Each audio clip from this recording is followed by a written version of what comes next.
Scott. I'm Russell. And I'm Leo. This is Spitball.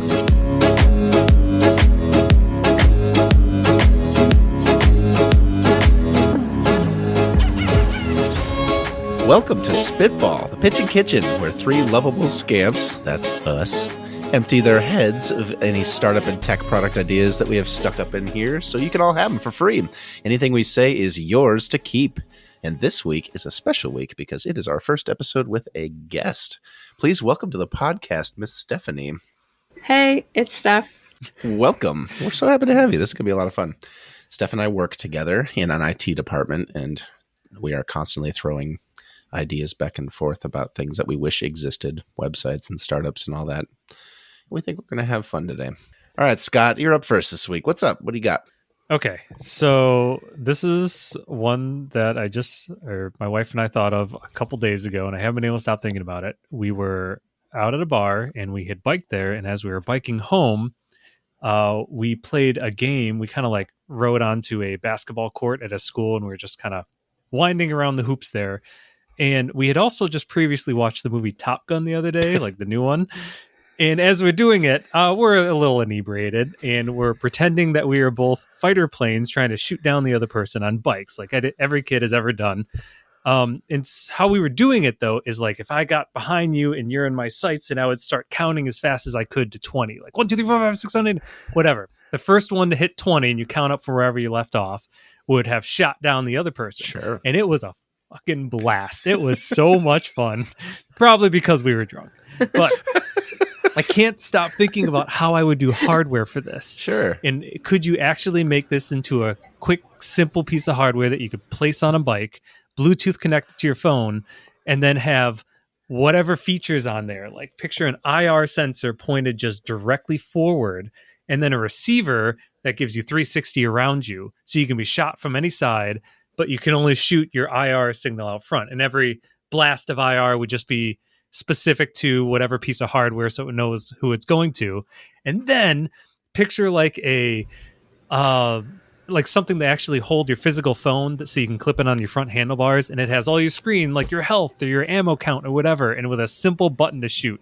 And that is the entire hardware section of it. I would have a lot of fun with that, and I'm tempted to try it, but I don't have time. That rules. You've invented laser tag, but with a mount. Laser tag on bikes. Right. That's what I was thinking, laser tag. This sounds so fun. Yeah, Right? So the kit like clamps onto your handlebars and stuff, and you've got like a trigger on the handles. Okay. Yep. Single button for your thumb and nothing else. I don't know how you avoid the lawsuits here. What kind of lawsuits? Someone's going to go flying, right? Oh, I know. Okay, well then you just put it in big letters on top, like "Do not use ever" or something. Yeah, because that totally works. Wait, is it golden. like dangerous? Is that what you're saying? I just feel like, you're encouraging a bunch of people to do distracted driving, but on bikes where they have no roll cage around them. But this sounds awesome. It's fair. Every good thing in life is dangerous. It starts with something dangerous until the lawyers get at it, then you can't That's do right. it anymore. It's like lawn darts. Mm-hmm. I feel like this is just an app, though, right? I feel like this... Yeah, the vast majority becomes an app real quick if you got multiple cell phones, you can have as many people as you want. Tell me more about the software side that you're picturing, because I've only ever used laser tag kits from like the 90s that had no smartphone component to them, and they just kind of made an explosion sound, and you had 3 lives or whatever, right? Mm-hmm. So what is making a smartphone aware laser tag thing get you? That probably exists now, right? Like, are there laser tag kits that pair to your phone, do you think? I feel like it has to. I haven't actually looked for that. That'd be a great benchmark, though. All the Zoomers are going to be mad at us. That should exist. Like a laser tag for your phone. I played laser tag on my iPad 10 years ago, Grandpa. Running around. Yes. So you've got lives, I think it's just health and an ammo count and a reset. I mean, that's the absolute minimum MVP you could do for this thing. And you could add whatever features later. But then with the app, then you would get more analytics. Like with the regular laser tag, you don't get to see like, oh, you got shot by this person this many times and this person this many times. Yes. Longest stretch that you were in their sights or whatever. At an actual laser tag facility, sometimes they'll have like grenades or special like multi-shot and that kind of thing. So there's ways to expand it. Oh, you could add missiles or something on there. Boom. Pay to play, pay to win. Pay to win. I got You got to cluster upgrade bomb. to this 28 speed bike, and that's the only way you're gonna outmaneuver I'm them. a bike laser whale. I've spent $100 a day on this. Cosmetics for days. Yeah. Is there a way we can turn this into an ARG where it's like world, like Pokemon Go, where this is always happening everywhere, and you just see people running around with their, you know what I mean? Like they have to go out to certain checkpoints and get things at certain times, and so you see the bikes just sort of flying around. Is this a bad idea? I don't know. Well, I just pictured I love the bike aspect of it. That's what made this so much fun. But you're saying if we had a piece of hardware that you could just put on any phone, and all of a sudden it becomes like Pokemon Go or whatnot, where random people on the street are playing, but you can only see who's playing through the app or whatever. But then all of a sudden we're going to have people pointing their phones at other people like guns, and then someone's going to get shot for real. So that might not be a good idea. We'll stick with the bikes. Yeah, it can't look like a gun, but it doesn't have to, right?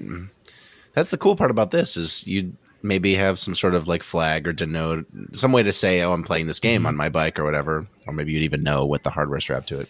But it doesn't have to look like a gun because the bike is the weapon in this fantasy world. Laser tag has the whole like gun connotation, whereas if you just have this, it's, you know, starfighter pilot or themed or whatever, you know? Yeah. We found that the game didn't work too well when we were going home. You know, you're pretty much going in from point A to point B in a straight line. It was hard to get crazy fun maneuvers on there. But when we were both on a very open court with random obstacles like basketball poles and stuff, when we're maneuvering around, that's when it got extremely fun. So I don't know if it would be good with randos on there. That sounds shooting fun. them on the street. Dude, there are a lot of parks. Yeah, I feel like this could exist in like some random parking lot. You go to one of the dead malls, you know, and we're gonna meet up and do bike tag. I don't know.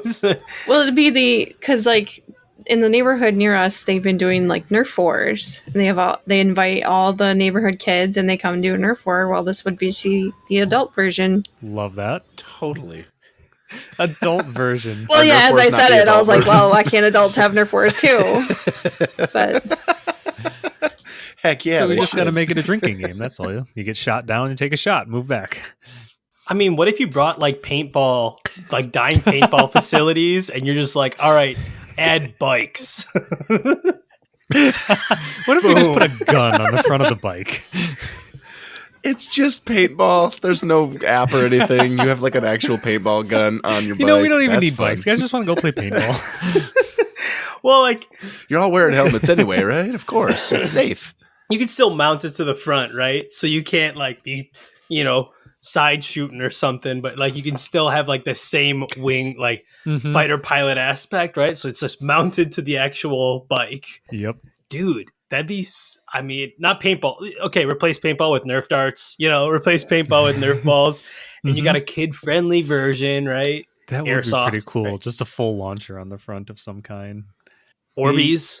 Having it be fixed to the bike straight ahead is genius because if it's just like a gun, you're just flailing it around shooting at stuff. But if it's, you have to have strategy. Yeah. You got to actually face them, which is why I really want to try it in pairs. Like you actually have a wingman that you're working with. Because if it was just two people, I mean, we still had a blast with just two people. But if I had a partner where they couldn't get behind me or someone could cut them off, that would be sweet. Dude, that is so cool. I don't know anything about dogfighting strategy. I have one data point. Dude, you can bring like blankets to the fight to like blind them. You know, you throw a blanket on somebody while they're just other. Could you imagine riding on a bike and throwing a blanket on someone? Tangled up in their spokes. Dude, it's war, man. I don't know what to tell you. War is hell.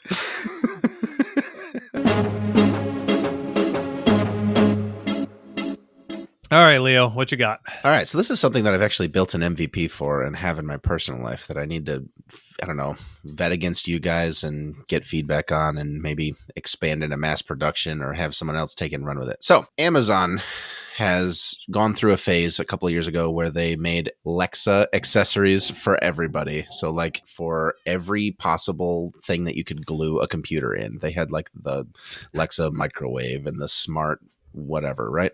One of the things that they had that was an accessory was a clock, an analog wall clock. And I was inspired by it the minute I saw it. It is a regular clock face, and all along the rim of it is a bunch of white LEDs. And the only thing that it did was it paired directly to your Echo. And when you set a timer, it lit up the LEDs to have a visual, always there representation of how much time was left on your timer. So like if you said set a timer for 10 minutes, it... Oh, got it. It's a full circle around a circular analog clock. Okay, yes, exactly. Along the rim, the diameter of it. And if you said set a timer for 10 minutes, the 12 all the way to the 2 would light up to show 10 minutes left. And it would tick down, right? That's all it did. Okay. And I looked at that thing and thought, what a waste of software on beautiful hardware. What if we could show other stuff on this? So a couple of years ago, I made my own, basically. Made your own clock? I took a bunch of RGB LEDs and put them around a clock. And I have a working prototype of color along the rim representing my Google Calendar or the weather or other information. So when I look at this clock, if I have an event from 2 to 3 and my Google Calendar is orange on the screen, then between the 2 and the 3 is lit up in orange. And so... Oh, that's cool. Yeah, for the next 12 hours, you kind of have a quick glanceable view of what your calendar is going to look like. You don't know what it is, but you know something is during this time. Yeah, I'm going to be busy from noon to 4 this afternoon. Oh, man, it's going to be a big, long afternoon. Or look at that, my whole morning's free kind of thing. And it switches between that and a temperature gradient like you'd see on your local news where it's going to be really hot in the afternoon, so it's all red over down there. And it's really, really pretty. And it's functional. Wait. How does the temperature one work again? I don't get that.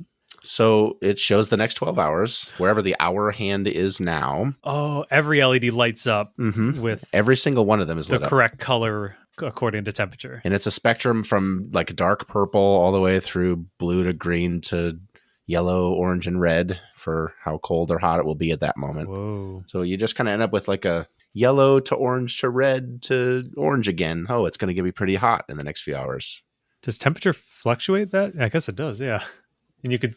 Enough. I mean, oftentimes I'll look at it as just solid yellow for the next 12 hours. I'm like, okay, the temperature will be steady, but that's useful too. Cool. And so I kind of want to make more stuff where, if it's going to be raining, then it'll twinkle at that point. Or on just those numbers between 2 to 3 or whatever. Or if it's going to be a storm, it'll like flash like lightning or something. Yeah. So there's more you can do with it, but I kind of am at the point where I don't know what the next step is other than, hey, I kind of made this hacky thing just for me with hard-coded my calendar in it, And it's working? It's working. It's right there. It's fantastic. It's an IKEA clock and some Adafruit LEDs and a little Arduino, and it works pretty well. But is this something that anyone in the world but me would be interested in? I guess is my first question. I mean, it's you can say no. It depends how much it costs, right? I feel like if it's, I suppose. But it's like one of those cool little devices you give to a friend, right? They're like, like, here you go, dude. You like weather and clocks and tech, throw it on your wall, right? Wait, I know a guy. Yeah. Every single YouTuber on the planet. Like the fish. The fish, yes. The big mouth Billy Bass. Yes. Everyone knows a guy that would like the bass. I may have one of those on the wall right next to my clock, actually. Yeah. I think you made him an Alexa too, didn't you? Yes. An Alexa fish. When you ask the trigger word, it lifts its head and talks in sync to the voice. It's pretty goofy. Amazing. Yeah.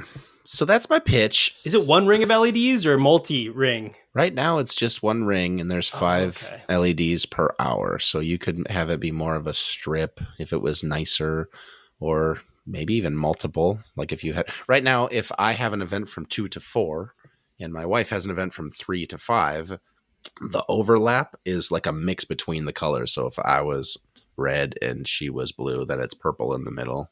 You can usually tell at a glance what it's doing there, but that took some math.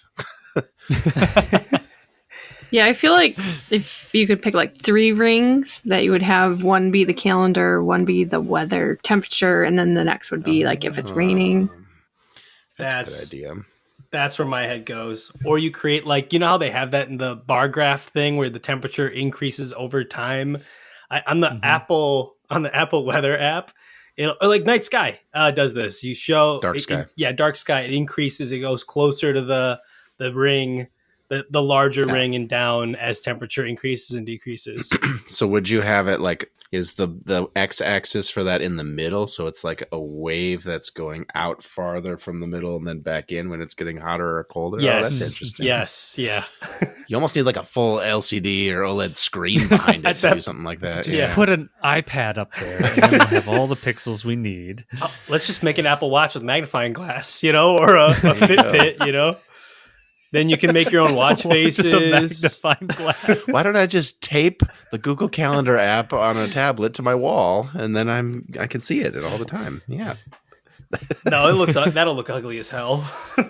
It's like the bird. You guys ever have those bird clocks? Every hour. They do the different chirp on each. Oh, I'll be walking through the woods one day and I'll hear a random bird be like, "Oh my god, it's 6:30" or something. Like, just my childhood nostalgia flashed back.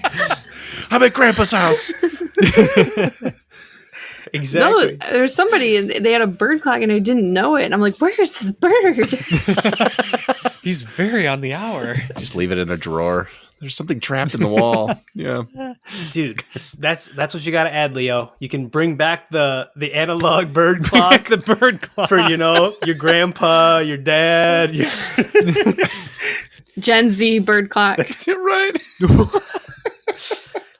We have a niche product. How can we make it more niche? See, I downloaded the app. It's the bird app. It'll chirp every hour, right? So you got to put an app star behind it, Leo. Boom. And a speaker can have different. Yeah. I can't stop thinking about what the Gen Z or millennial bird clock is. It like memes on every hour? What's the equivalent on that? I like turtles. Oh, it must be noon. That would be. That is not a bad idea either. No, you have that clock and then there's like a bug in it or it got reset and somehow it's not linked to your account anymore. And so there's just like lights up there and you're like, "I have something at 2:00. What is it?" You can't find it because it's not on your account. Oh no. Something is looming. The Russians hacked it. Now it's just flashing at me, right?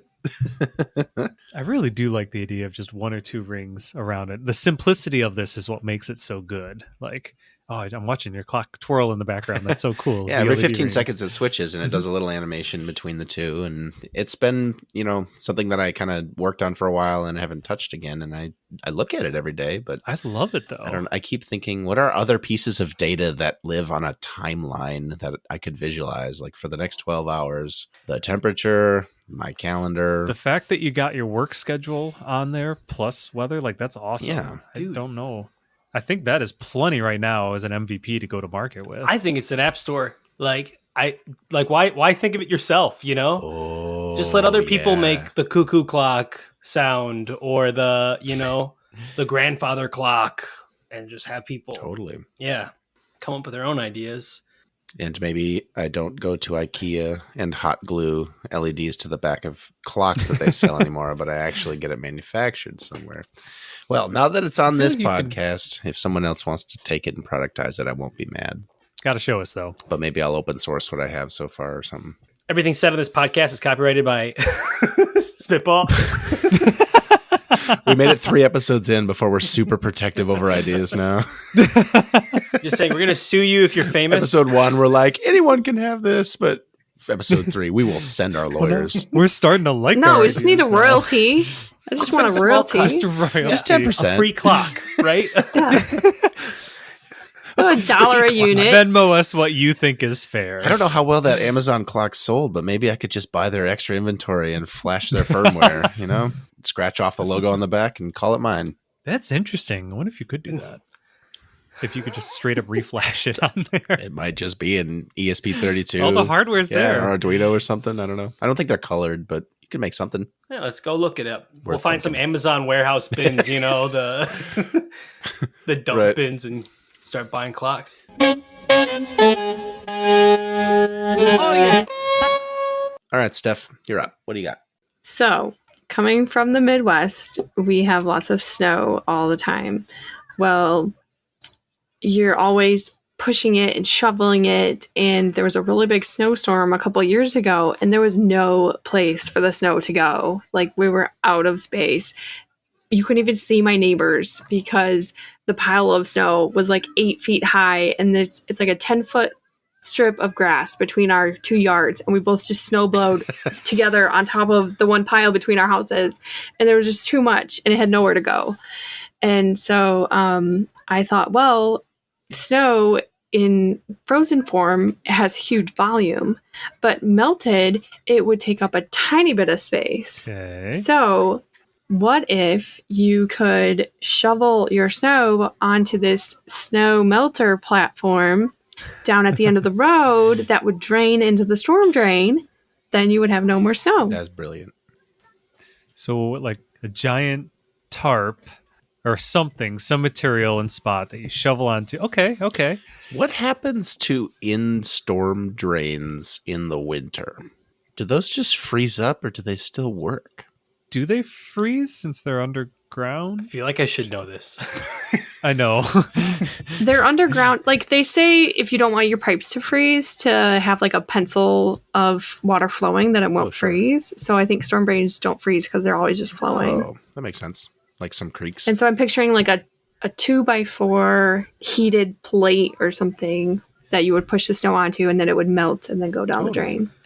I had an aquarium with a betta fish for a couple of years, and it came with a little, like, I don't know, a little bit bigger than a credit card sized, just rubber flap and a long cord that went right into the wall. And all it did was heat. Like, you just stuck it in the aquarium in the rocks or whatever, and it just heated stuff. You want that, but a little bigger. That's brilliant. Seen Yeah, like a heating pad for your driveway. For a sore back. I just want to figure out the math here. Like how much energy does it take to move a 2x4 block of snow equivalent? To melt it down, you mean? Yeah, because like I just keep coming back to flamethrowers on here. Like I just want to do a propane flamethrower, like facing right on top of that, and you're just pushing snow into this open flame, and then you're good to go.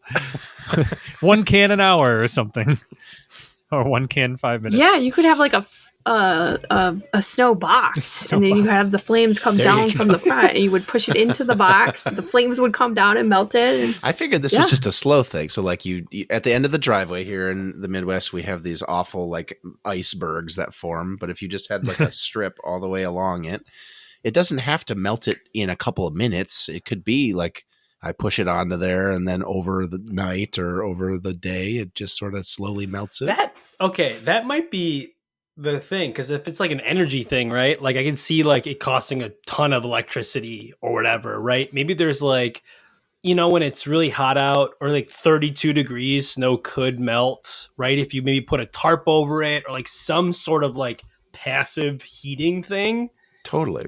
And then you're shrinking it down, right? It's like if the volume's too big, like how do you shrink it? Maybe just a black tarp. Is that all it takes? Like, but it's covered. What you want is a solar like pool heat. Though you know how they have those like yeah. You can go to a hardware store and get a big old plastic container with black hose that just snakes through it, and you set it in the sun and add it to your pool loop, and it slowly heats it with just making it warm in the sunlight. Oh, just from sunlight? It's just a greenhouse and a black. Yeah. You could even make like a closed loop. So like antifreeze, you throw antifreeze into a couple tubes, you stick them in the thing, and like a little bit of heat, right, will slowly melt the snow over time. It's just got to be a little bit warmer than 32, right? There was some kind of material. I'm trying to remember what, like piezo something. It's just it looks like a flat piece of ceramic tile. If you run a current through it, one half gets really hot, the other half gets really cold. And just depending on how much electricity and the direction of the electricity, one of those two things will happen. So like if I were to reverse the flow, the cold side would get hot and the hot side would get cold. And so you could they're not very efficient, but you could use them to make, like, if you put it in a box with the walls made of this, you could either have a heater or a cooler or flip a switch and it would be the opposite. And I'm just trying to think, if we made a tile platform of this, ran a crap ton of electricity through it. Could the cold side just be the side facing the ground? Yeah, exactly. Mm-hmm. Yeah. The cold just has to go somewhere. You could channel it out to wherever you want or up in the air or something. Interesting. Man, what? Okay, I'm thinking simple firewood, water, or something. Like, how do you bring it? Like, I just think that there's got to be another solution besides an outlet an extension cord that you run out there. Propane. Well, I was wondering how much solar energy, like we were talking about, like how much heat do you need and how much energy does that take to melt the lower layer? And then would solar be enough? Or like, sorry, shot in the dark here. Okay, compost piles. All right. Okay. In December. Stay hot. No, they stay hot. Really? If you go around. There were houses on Mackinac that used to heat themselves through the winter using just compost. What? From the gas? Validated, baby. No, it's just the reaction, the chemical reactions going on of a bunch of little microbes in there eating and pooping is enough to generate heat. What? Yes. Okay. Could you have your compost be in a hole in the ground and its lid is flush with the ground then? And it's like putting off the heat and that's what you shovel the snow onto? Water, piping, heat pile. Okay. Somehow get maybe figure this out. We'll figure this out with like the engineers. We'll hire the engineers to figure this out. All right? Wave your hands a little bit. We got a compost pile over here. We have a snow pile over here. How do we bring the heat from here to there? Okay. Steph's about to blow our minds. So I think I've had this conversation with Leo before. We've argued about when you use the oven and when you're done cooking, whatever you're cooking, do you leave the door open and have it heat your house, or do you leave it closed? But he said, where does the heat go if the door is closed? Well, what if you could have a fan blow that extra heat from the oven out there because you're cooking more in the winter? That's brilliant. Yes. Steph, I don't know if you're joking or if that's just the most genius idea I've heard today. You could probably pull heat from attics in the winter, right? Well, because at our company, they have heated sidewalks in some places because it's using the excess heat from somewhere. And so I was like, well, what is a heat source in your house? Okay, another idea. Sorry to take this idea. Okay, you know how you run your AC in the summer and you heat your house in the winter? Yes. I'm with Take you. the snow. Okay, store it. Old school. Okay, why get rid of something that's totally useful in the summer? Yes, instead of having the melted snow, because snow in itself has big volume, well, melted to a liquid, instead of putting it down the storm drain, you make it into cubes and leave it outside to refreeze it, and then those are the cubes that you set in your house to cool it in the summer. You just hold on to them for a few months. There's a real thing. They're called ice houses. We're just back to the 1800s. Yes. What's wrong with that? That's free energy, baby. Like in Texas, we could. The old freezers, they're called ice boxes because you just put a cube of ice in there. Boom. I'm just wondering why we in Michigan or in any Midwest city you would ever have an AC unit if we could just figure out how to store these mountains of snow. Okay, insane amounts of snow. They do this in like some manufacturing plant will run an ice machine all night because it's energy efficient, so that they keep the. Have you heard about this? It's more energy efficient to make the ice at night because the electricity is cheaper at night, so that they can use it throughout the day. Yes. So it's not more energy efficient; it's just cheap. People do this. It's cheaper. Yeah. Well, there's free ice every year. I don't know. I'm like, it's a wasted resource, man. It's free resource falling from the sky. We just Free cooling, free heat. free cooling, dude. I don't know. Can we turn it into energy? So our roofs sometimes around here have those little like melty snake things that keep the ice dams from forming. How do those work? This is just that, right? But in a I always thought that was electricity. That's what I was it mean. not? I'm coming back to the beginning here. Oh, Are those really yeah. that expensive to operate that we're trying to figure out ways to store ice for 6 months? Like, why don't we just plug it in? I don't understand. How are those not like, super expensive, I guess? I just feel like the amount of calories it takes to melt snow is like crazy. Like it's way. All right, I'm going to go to ChatGPT. The 5th podcast guest. I was like, I need to Google this a minute. We don't Google things anymore, Stephanie. How much energy? Googling is so 2021. And first half of 22. Large language models are where it's at, and they will be our engineer. All right, what about snow compression? Compress the snow. Into ice? Is that water? I wonder if you like simultaneously heat and compress snow into giant ice blocks. Yeah, compressing stuff heats it up, right? So you guys ever remember those graphs in physics where it's like, here's this 3 states of water, Sure. and you have the center point and whatnot. I think if we compress it, it's just going to turn back into water at that point. And then it goes down the drain. Then It goes down the drain. We're trying to make it go from solid to liquid here, Scott. Can you use the weight of the snow to compress snow to melt snow? This idea's got legs. When I was growing up, I had grandparents who their main trash in their kitchen was a big trash compactor. You closed it, and every few days or whatever, you press the button and it smashed it into a little cube. I thought it was the coolest thing. We just need that, but for snow, and then it turns it into ice and drains, or it's into water and drains out the bottom into the storm drain, right? Yeah. Yeah. How much pressure do you need? Yeah. I just asked ChatGPT that. It's called pressure melting, apparently. It is very much a thing. Is it hard to do? Much? Can I park my car on top of the snow? What? Compress. Oh. Okay, I'm thinking of ways to Use your weight. pressurize. Use the car's weight. Yeah. Yeah, or like, yeah, something like that. Why not?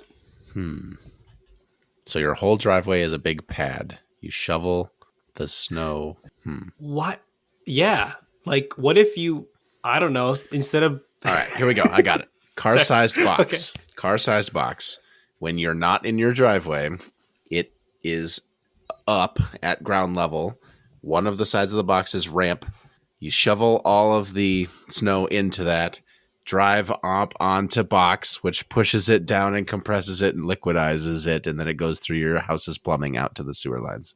Boom. Like, I know it sounds like, is this. It sounds like it's possible between pressure. Like, pressure should melt snow. We're going to get like a single email with like 3 lines of math being like, you guys are stupid. Like, you're. Well, ask that guy to solve this problem then, all right? At least we're trying over here, right? This would take enough electricity to power Las Vegas for 8 years. Like, okay. But my driveway is clean. That's right.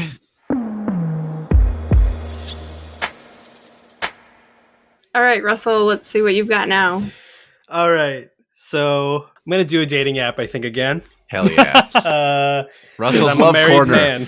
Every other episode. Russell's Love Corner episode 2. I'm in. We need a sound for that. Welcome back to Russell. Can you say welcome back to Russell's Love Corner? Welcome back to Russell's Love Corner. Brown Cue chicken, brown cow. Hit us up. I'm so excited. So, I've got many dating app ideas, but as a married man, I will never do them. As we previously established, married men cannot invent dating apps. That's right. That's right. Russell's like, watch me. This is my favorite dating app. It's called Sonder.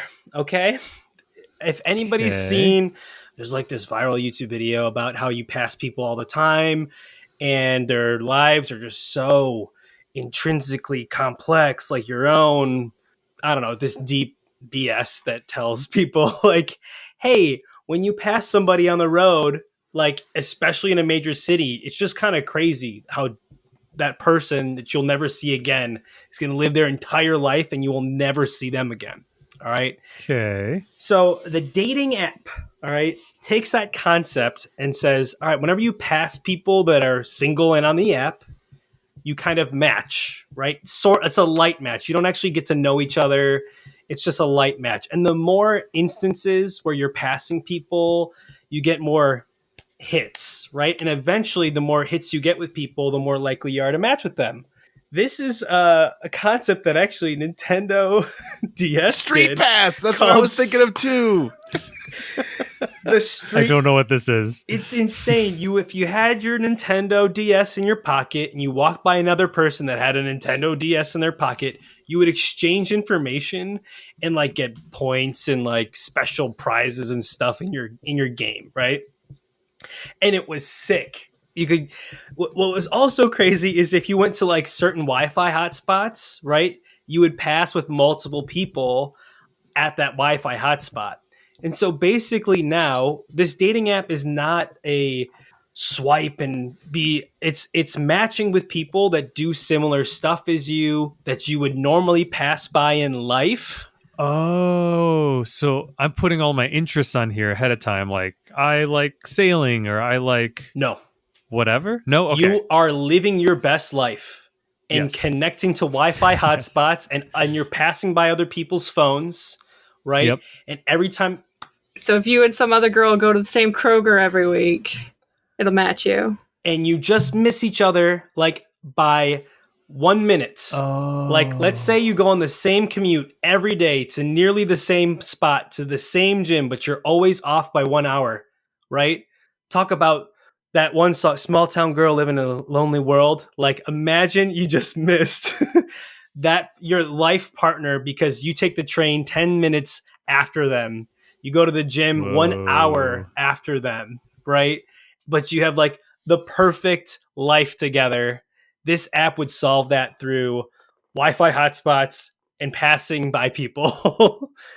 So now we're matching people on, so like it kind of incentivizes the more you do, the more you're likely you're to match, right?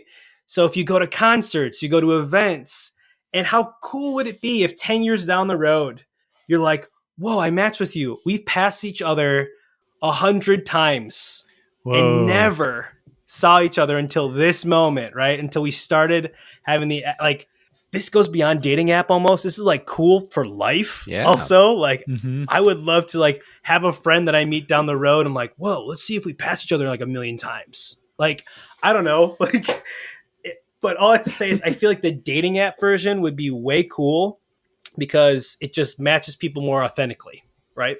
Mhm.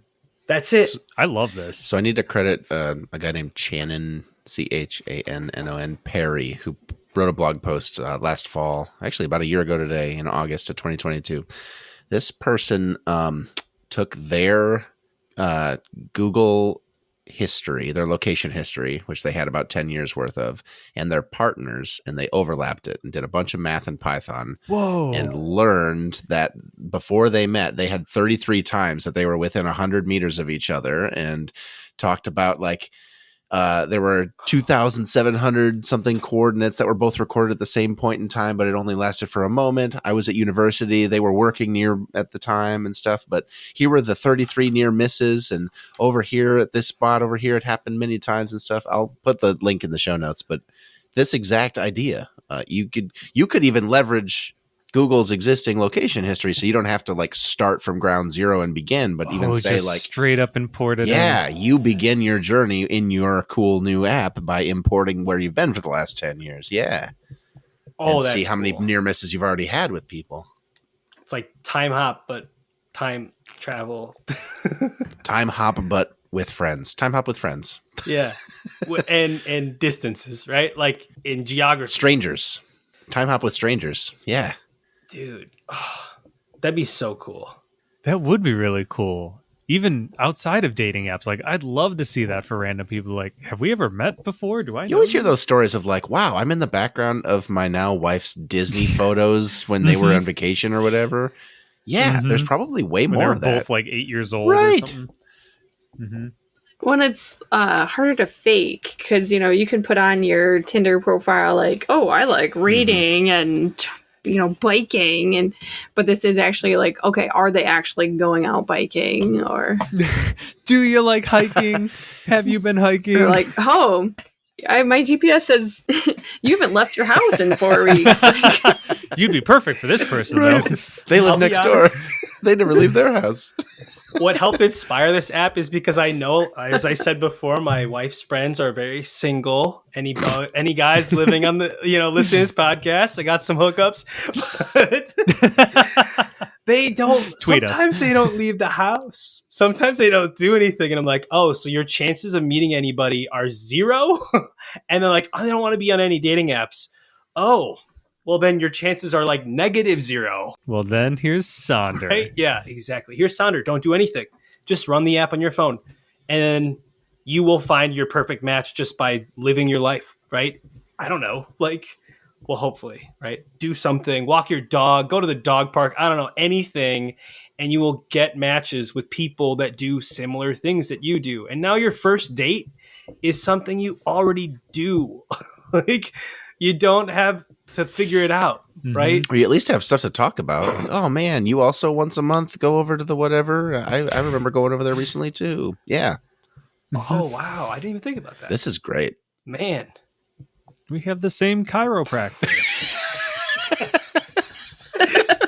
It was love at first sight. Yeah. I hate when he cracks my back that way. Yeah, I know. We're in love. Just hating on the chiropractor for the whole first date. So how'd you meet? Well, we met like 80 times and we didn't even know it.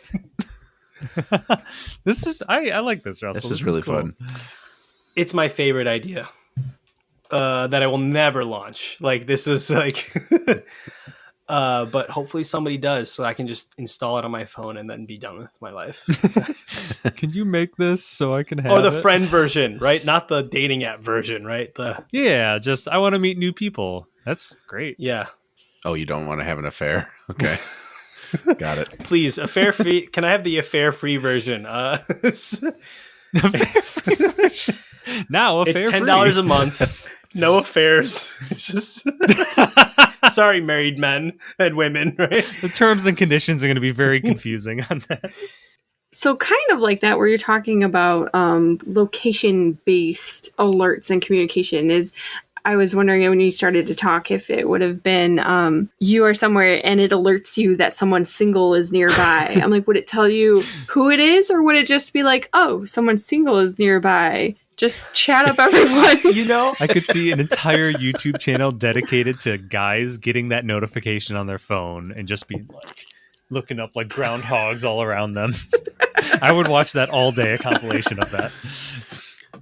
So is it Bumble where the women choose first? Yes. Or the women speak first or whatever? You have that where the men, you have to specify, but when you get the app set up, the men can only receive notifications and the women can only send them. And they can press one button and everyone in the area is just notified They just on get their pinged. whim. Send out Yeah. a pulse. 12 dudes. The woman pulls out the app and it's like, there are 41 dudes around you who will be notified. You press the button. That's brilliant. I think that has something. I think you could tap into that a little bit. Like if I'm going out with friends and I want to like have somebody approach me, but that's something like that. I think that's a different dating app. I think that's a different one. Yeah, probably. Save that for That's next another week's one. dating Yeah. app. Russell's Love Corner, Tune in episode next 3. week to Russell's Love Corner. Oh yeah. And Well, thank you very much for listening this week. We hope you enjoyed yourself. Thank you so much, Steph, for being here. This was a lot of fun. Thanks for having me.